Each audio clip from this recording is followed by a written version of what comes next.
देवेंद्र फडणवीसांनी ज्यांच्यासाठी इंदापुरात आज खास कार्यकर्त्यांचा हा मेळावा घेतला ते भाजपचे ज्येष्ठ नेते हर्षवर्धन पाटील आपल्या सोबत आहेत। त्यांच्याशी चर्चा करण्यासाठी जाऊयात आपल्या गेस्ट सेंटरला। हर्षवर्धनजी, आपलं स्वागत आहे एबीपी माझाच्या 0 आवर मध्ये। आज एकंदरीत फडणवीस आले, खरं तर तुमच्या भेटीगाठी सुरू होत्या। आजच्या या बैठकीचं मुख्य कारण काय होतं? ही प्रचार सभा तर नव्हती।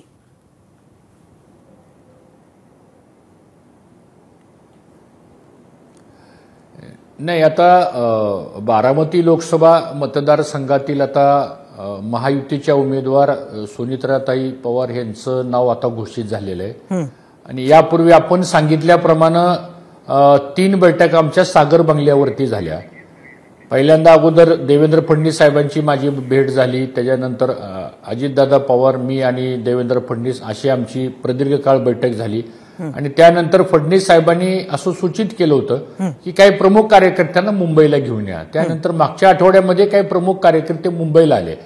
आल्यानंतर प्रमुख कार्यकर्त्यांनी ज्या भावना व्यक्त केल्या त्या भावना व्यक्त केल्यानंतर ज्या अडचणी त्यांच्यासमोर मांडल्या त्यावेळेस त्यांच्या लक्षात आलं की मला आता इंदापूर तालुक्यात जाऊन भारतीय जनता पक्षाच्या कार्यकर्त्याशी संवाद करावा लागेल आणि मग त्यावेळेस असं ठरलं की पुढच्या आठवड्यामध्ये मी वेळ देतो आणि त्याप्रमाणे काल त्यांनी मला 11 वाजता फोन करून सांगितलं की मी उद्या दुपारी 3 वाजता येतोय। अतिशय 20-22 तासाच्या कमी कालावधीमध्ये आम्ही हजारोच्या संख्येनं कार्यकर्ते भारतीय जनता पक्षाचे एकत्र केले आणि मुख्य एकच कारण आहे की शेवटी कुठलाही नेता हा कार्यकर्त्यावरती अवलंबून असतो। कार्यकर्ता ही त्याची संपत्ती असते, त्याची शक्ती असते आणि म्हणून व्यक्तिगत हर्षवर्धन पाटील नाराज किंवा हर्षवर्धन पाटलांना काय पाहिजे किंवा त्यांची काय मागणी वगैरे, माझी कुठली मागणी नव्हती।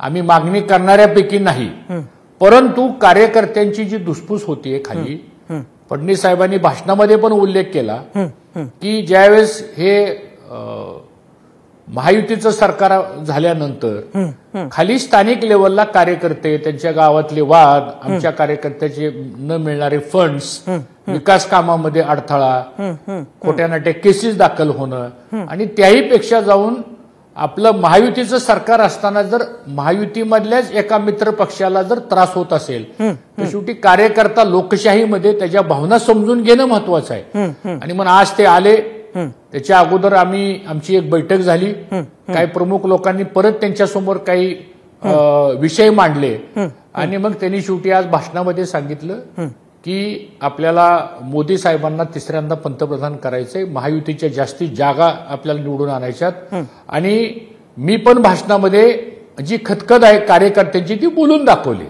आणि हे बोलल्याशिवाय कार्यकर्त्याच्या मनातला जो त्रास आहे, राग आहे, जो त्राग आहे तो दूर होऊ शकत नाही आणि मला असं वाटतं ती चर्चा झाली। त्यानंतर फडणवीस साहेबांनी इंदापूर तालुक्यातल्या भारतीय जनता पक्षाच्या कार्यकर्त्याचं माझ्यासहित पालकत्व मी स्वीकारायला तयार आहे, मी जबाबदारी घेतलेली आहे। इथून पुढे अशा कुठल्याही घटना या आपल्या मतदारसंघामध्ये होणार नाहीत आणि कार्यकर्त्यांना कुठल्याही प्रकारचा त्रास होणार नाही याची संपूर्ण जबाबदारी भारतीय जनता पक्षाचे ते आमचे नेते, त्यांनी ती स्वीकारली आणि त्यांचं भाषण झाल्यानंतर मी पुन्हा हातात माईक घेतला आणि सगळ्या कार्यकर्त्यांना उभा राहायला विनंती केली।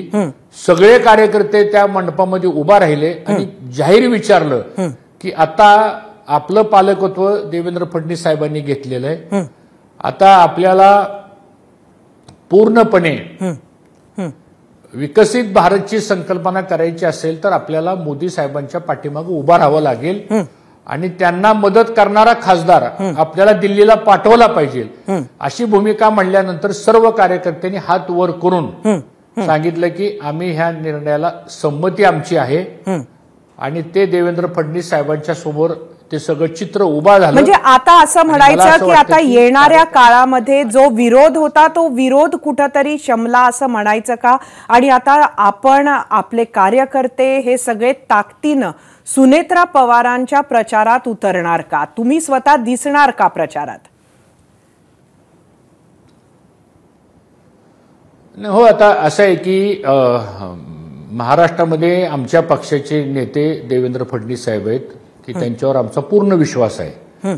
केंद्रीय नेतृत्वाने सुद्धा आम्हाला फोन करून ह्या सगळ्या गोष्टींची कल्पना दिली. आमचे प्रदेश अध्यक्ष आहेत बावनकुळे साहेब, त्यांनी पण आम्हाला ह्या पद्धतीच्या सूचना केलेल्या आहेत. आणि मला असं वाटतं की आता बऱ्यापैकी कार्यकर्त्यांच्या मनामध्ये जी भीती होती, जी शंका होती, ज्या पुढच्या भविष्यातल्या काही गोष्टी होत्या, त्या सगळ्यांच्या बाबतीमध्ये आता स्वतः देवेंद्र फडणवीस साहेब ह्याच्यामध्ये त्यांनी पुढाकार घेतलेला असल्यामुळं आणि जी बैठक आमची अजितदादांची आणि फडणवीस साहेबांची झाली, त्या बैठकीमध्ये असं ठरलं की भविष्यातले निर्णय देवेंद्र फडणवीस जे घेतील ते आम्हाला मान्य राहतील, असं फडणवीस साहेबांनी सुद्धा आज इंदापूरमध्ये येऊन सांगितलं. त्यामुळं बऱ्यापैकी आमच्या कार्यकर्त्यांच्या मनातली नाराजी ही बऱ्यापैकी आता दूर झालेली आहे. तरी अजून काही कार्यकर्त्यांच्या नाराजी राहिल्या तर ते आम्ही पुढच्या महिनाभराच्या काळात आम्ही दूर. माझा प्रश्न तुम्हाला हा होता की तुम्ही स्वतः आम्हाला प्रचारात दिसाल का?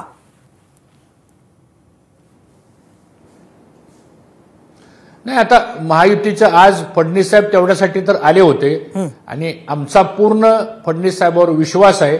त्यामुळे आता इथून पुढच्या काळामध्ये महायुतीच्या निवडणुकीच्या प्रचाराच्या संदर्भामध्ये निश्चितपणानं महायुतीचं काम करण्यासाठी आम्ही आमच्या सर्व कार्यकर्त्यासहित आम्ही या ठिकाणी प्रयत्न करू, हे मी या निमित्तानं स्पष्ट सांगतो. धन्यवाद हर्षवर्धनजी, आपण 0 आवर मध्ये आलात आणि आमच्या प्रश्नांची उत्तरं दिलीत. एबीपी माझा, उघडा डोळे बघा नीट.